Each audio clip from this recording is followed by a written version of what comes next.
A freezing Chicago night, snow falling heavy, wind cutting through an abandoned gas station. A woman sits there trembling, holding two sleeping twins against her chest. Nowhere to go, no one to call. Headlights pierce the darkness. A Rolls-Royce stops. The door opens. A man steps out, long coat, cold eyes, expensive shoes crunching on ice. "What are you doing out here?" Her voice shakes. "Just waiting for morning. Somewhere warm for my babies." He stares at her, then opens the car door. "Get in. From tonight, you don't sleep in the cold anymore." Next day, headlines exploded. Billionaire Adrian Vale brings homeless family to his mansion. Adrian Vale, 41 years old, tech billionaire, quiet, alone, lost his wife in an accident. Lives locked away in a massive estate. Maya Carter, 29, single mother, brown hair, thin frame, used to be a nurse, lost her job when the hospital made cuts. Noah and Nora, 4 years old, smart twin siblings, big eyes, always asking, "Mommy, when are we going home?" Adrian Vale is famous for being cold. The media always calls him the billionaire with no heart. Ever since the accident that took his wife and daughter, he stopped appearing in public. He just lives hidden in his estate on the outskirts of town. That night, he left the city to visit an old factory. On the way back, his car stopped because of heavy snow. The headlights shone on 3 figures sitting by an abandoned gas station. He stepped out, saw the scene. A woman holding 2 small children, shaking uncontrollably. "Who are you waiting for?" he asked. "No one. I just need to wait until morning." "Do you have a home?" "No, they just kicked us out of our rental." He stayed silent, then said briefly, "Get in the car." She looked afraid. "I can't accept charity from a stranger." "I'm not helping because of you. I'm helping because of those 2 children." The mark of truth. A gas station worker later said, he took off his coat and wrapped it around the 2 kids, then carried them to the car. His eyes were red when the little girl asked, "Do you have a home, mister?" Inside the car, Maya held her children close. She looked at the man driving, strong jawline, eyes focused on the road, hands gripping the wheel tight. "What's your name?" he asked without looking at her. Maya Carter." "I'm Adrian." "Thank you, Mr. Adrian. We'll leave in the morning." "We'll see." Noah woke up, looked around the fancy car. "Mommy, is this heaven?" Adrian's hands tightened on the wheel. He didn't answer. They arrived at the mansion. Maya stared at the enormous gates opening, the long driveway. The towering estate lit up against the snow. "This is where you live?" she whispered. "Yes." "Alone?" He paused. "Yes." A housekeeper met them at the door. Her name was Clara. She looked shocked but said nothing. "Prepare the guest wing," Adrian said. 3 beds, warm blankets, food." "Yes, sir." Maya tried to protest. "We can't stay here. This is too much." Adrian turned to her. His eyes weren't cold anymore. They were tired, sad, human. "My daughter was 4 when she died. If someone had helped her that night, maybe she'd still be here. Let me do this." Maya's throat tightened. She nodded. That night, after the children fell asleep in warm beds for the first time in weeks, Maya stood by the window watching the snow fall. Adrian appeared in the doorway. "Do you need anything?" "No, just thank you." "Don't thank me yet. Tomorrow we figure out what happens next." But something in his voice said he already knew. This wasn't just one night. This was the beginning of something neither of them expected. Clara, the housekeeper, watched from the hallway. Later, she would tell reporters, "I worked for Mr. Vale for 8 years. That was the first night I saw him look alive again." Act 2, Sharing and Connection. 950 words. Maya Carter. The woman who thought she lost everything, but found warmth where she never expected. When Maya woke the next morning, she found herself in a spacious room, warm, comfortable. Next to her, the twins slept peacefully. The door opened. Adrian walked in holding a cup of tea. "The kids are fine. Eat something." She looked confused. "Why are you helping me?" "I'm just doing what I wish someone had done for my daughter." They sat in silence. 2 different worlds, a lonely billionaire and a struggling single mother. Maya told her story, lost her job, got evicted because she couldn't pay rent. No family, no one. Adrian asked, "Didn't you go to social services?"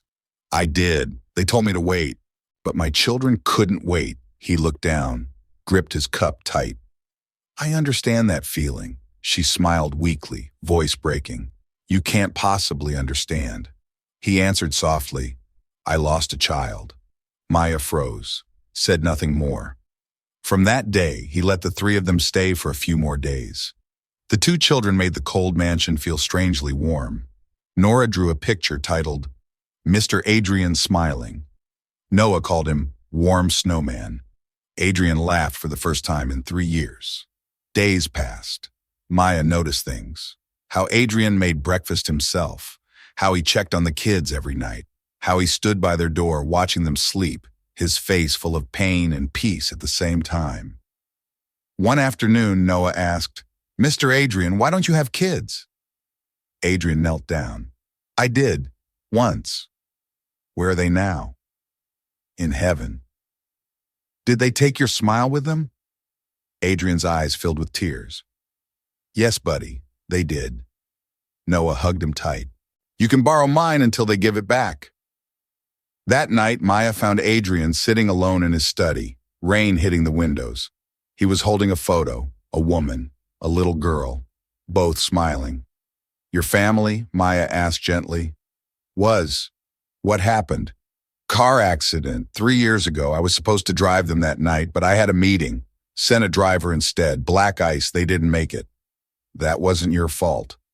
"Everyone says that, but I know the truth. I chose work over them. That choice killed them." Maya sat beside him. "You're choosing differently now." He looked at her, really looked. "Am I?" "You stopped for us. You brought us here. You're giving Noah and Nora what you couldn't give your daughter. That's choosing love." Adrian set the photo down.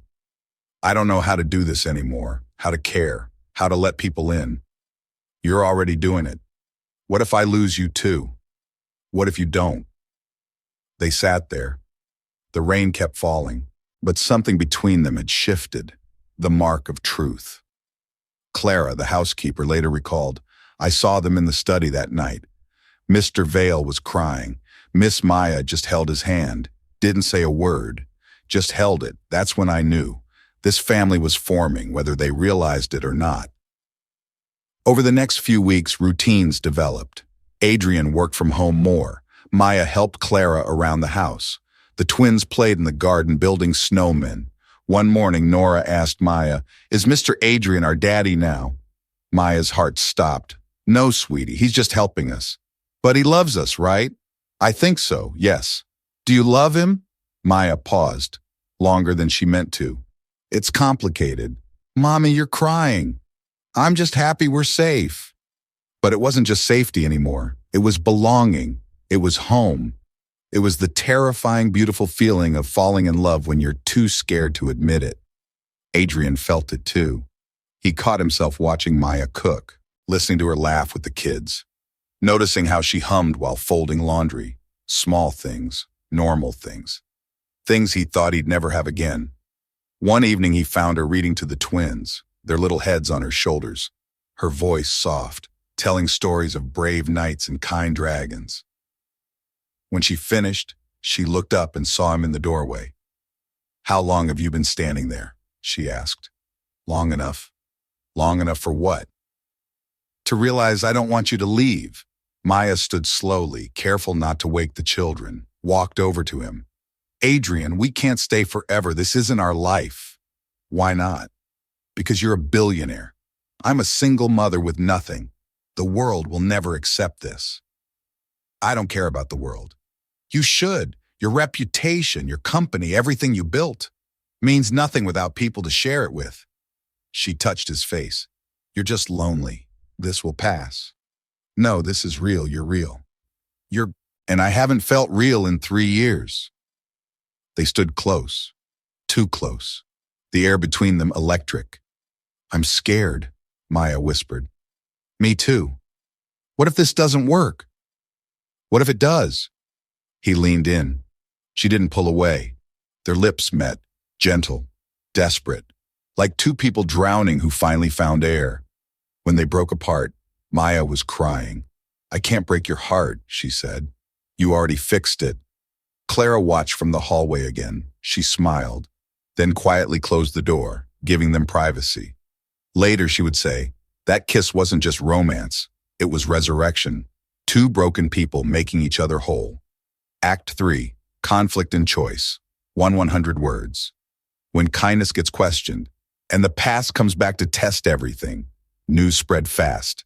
Media headlines screamed, "Billionaire Adrian Vale brings homeless woman into his home." The company board objected. "You're destroying the company's image." PR advisors warned, "Get them out of the mansion before this scandal spreads." Adrian answered firmly, "I will never leave anyone in the snow again." Maya overheard, felt guilty. "You don't need to sacrifice everything for us." "I'm not sacrificing. I'm living again." But right then, Adrian's cousin, Marcus Vale, who wanted control of the company, leaked information, told media Maya was a gold digger. Reporters swarmed the gates, photographed her and the children. Maya panicked. "I'll leave. I won't let my children be criticized." Adrian stopped her. "If you leave, they win. You don't understand. I was fired from the hospital because no one believed me. I can't go through that again." "What happened?" Maya's voice shook. "A doctor made a mistake, gave the wrong medication. A patient nearly died. He blamed me. I had no proof. No one believed a nurse over a senior doctor. They let me go. My reputation was destroyed. That's why I couldn't find work. That's why we ended up on the streets." Adrian's jaw tightened. "I'll fix this. You can't fix everything with money. Then I'll fix it with truth." But Marcus worked faster, released fabricated documents, fake rental records, staged photos, making it look like Maya targeted wealthy men before. The media ran wild. Professional victim or clever con artist? Maya saw the headlines. Her hands shook. Noah asked, "Mommy, why are people saying mean things about you?" She couldn't answer, just held him close. That night she packed their bags, waited until Adrian was asleep, left a note on the kitchen table. "Thank you for showing me good people still exist. Sorry I can't drag you into my trouble." She took the twins and left in the middle of the night. Used what little money she had saved to rent a cheap motel room 2 towns over. But the money ran out in 3 days. Back to the cold, back to uncertainty, back to fear. Adrian woke up, found the note, his heart stopped. His heart. He called everyone, searched everywhere. Police, private investigators, nothing. 3 days passed. Snow fell heavy again. Adrian drove through every back road, every town, every place she might go. Then he saw it. A car stuck on a mountain road, covered in snow, engine dead. He ran to it, looked inside. Maya and the twins, huddled together, shivering, barely conscious. He smashed the window, pulled the door open, grabbed Noah first, then Nora, then Maya. "I promised I'd never let anyone die in the snow again," he shouted, voice breaking. Maya collapsed into his arms, crying. "I was so scared. I just wanted to protect my children." He held her tight. "And I just want to protect you." Emergency crews arrived. Paramedics checked the children. Mild hypothermia. They'd be okay. The mark of truth. A rescue worker later said, "I saw him carrying both kids on his back, one arm around the mother, walking through deep snow. I've never seen anyone cry and smile at the same time like that." At the hospital, Adrian sat beside Maya's bed. She woke up slowly. "The kids?" she whispered. "Safe, sleeping in the next room." "I'm sorry, I thought leaving would protect everyone." "Running doesn't protect anyone, it just makes the cold worse. Marcus will destroy you because of me." "Let him try." "Adrian, you could lose everything." "I already lost everything once. When I lost my family, I'm not losing another one." "We're not your family." "Aren't you?" She looked at him, saw the truth in his eyes, started crying again. "I'm nobody. I have nothing to offer you. You gave me a reason to live again. That's everything." A knock on the door. Clara walked in with the twins. They ran to Maya's bed. "Mommy, you're okay," Nora cried. Noah looked at Adrian. "You saved us again, Mr. Warm Snowman." Adrian smiled through tears. "Always, buddy. Always." Marcus thought he won, but he underestimated something. The truth and people's capacity for compassion. Adrian held a press conference, told the whole story, his loss, his pain, how Maya and the children saved him from living like the dead. "I don't care what lies have been spread. I know who she is. A mother who'd rather freeze than burden anyone. A woman who lost everything but never lost her dignity. If helping her cost me my reputation, then my reputation meant nothing to begin with." The room went silent. Then one reporter stood and clapped, then another. Then the whole room. Social media exploded. Hashtag Snow Angels trended worldwide. Investigators looked into Marcus's claims, found the fabricated documents, the staged photos. Everything was fake. Marcus was exposed, lost his position, facing legal charges. The doctor who blamed Maya years ago. Someone came forward, a nurse who witnessed everything but was too scared to speak before. Now she testified. Maya's name was cleared. Job offers flooded in, from hospitals, from companies, from people who believed in second chances. But Maya didn't want any of them. She wanted something else, something she was finally brave enough to ask for. She found Adrian in his study, the same place where she first told him her story. "I spent my whole life running from pain," she said, "from loss, from fear. I ran from the hospital, from my reputation, from you. But I'm done running." "What are you saying?" "I'm saying I choose to stay. I choose you. I choose us." Adrian stood, walked to her, took her hands. "Even if it's hard?" he asked. "Especially if it's hard. Even if people judge us? Let them judge. Even if I'm broken? We'll be broken together." He kissed her, not gentle this time, desperate, real, like two people who almost lost everything and refused to let go again. When they broke apart, Nora and Noah stood in the doorway, watching. "Does this mean we're staying?" Noah asked. Adrian knelt down. "If you want to." "Forever?" Nora asked. "Forever," he promised. The twins ran and hugged him. Maya joined. They stood there, four people who found each other in the snow, holding on like their lives depended on it. Because they did. Act 4. Recovery and Bonding. 900 words. After the crisis, Adrian held another press conference. "I didn't save anyone. They saved me from living like I was already dead." The nation was moved. Hashtag Snow Angels went viral across all platforms. Adrian established the Warm Haven Fund, supporting single mothers and homeless children. Maya became the fund's executive director. The twins started kindergarten. Adrian drove them every morning. One afternoon, Maya asked, "Why aren't you angry I ran away?" "Because I did the same thing. I ran from my pain. Now I understand. You were just trying to survive." "Have you found your way now?" "Yes. The moment I stopped the car at that gas station." They looked at each other. No more words needed. Maya threw herself into the work. The Warm Haven Fund helped 50 families in the first month, 100 by the second. She knew their pain, their fear, their shame. She spoke their language. One evening, a woman came to the center, 3 kids, bruises on her arms. "I just need one night," the woman whispered. "Somewhere safe." Maya took her hand. "You can have more than one night. You can have as long as you need." The woman broke down crying. "I don't deserve this." "Yes, you do. Everyone deserves warmth." Adrian watched from the doorway, saw Maya in her element, saw her strength, her compassion, her fire. That night, he found her alone in the office, exhausted, but smiling. "You're good at this," he said. "I know what it feels like, to have nowhere to go, to think you're worthless. I can help because I've been there. You're not worthless. I know that now, because you showed me." He sat beside her. "I have something to ask you." She looked nervous. "What?" "The twins. I want to adopt them, officially, if you'll let me." Maya's eyes filled with tears. Adrian, I know I can't replace their father, but I want to be there for them, for you, always. They already call you dad in their heads. They just don't say it out loud. Can they say it out loud? Yes. God, yes. They held each other. Two broken people who became whole together.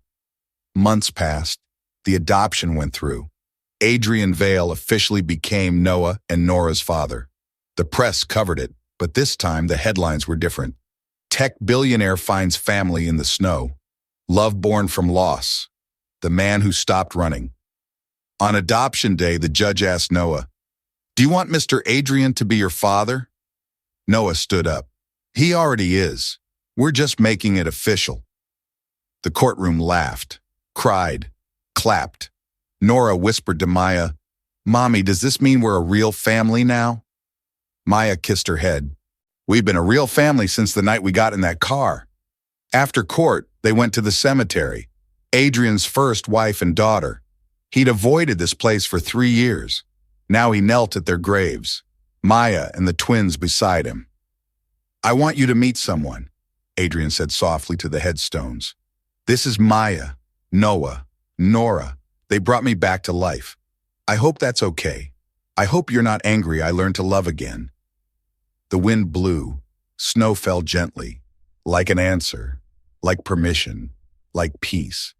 Maya put flowers on the graves. "Thank you for teaching him how to love. We'll take good care of him." Noah asked, "Are they watching us?" Adrian nodded. "Always." "Do they like us?" "They love you. I can feel it." That night back at the mansion, they had dinner together. A real family dinner. Laughter, stories.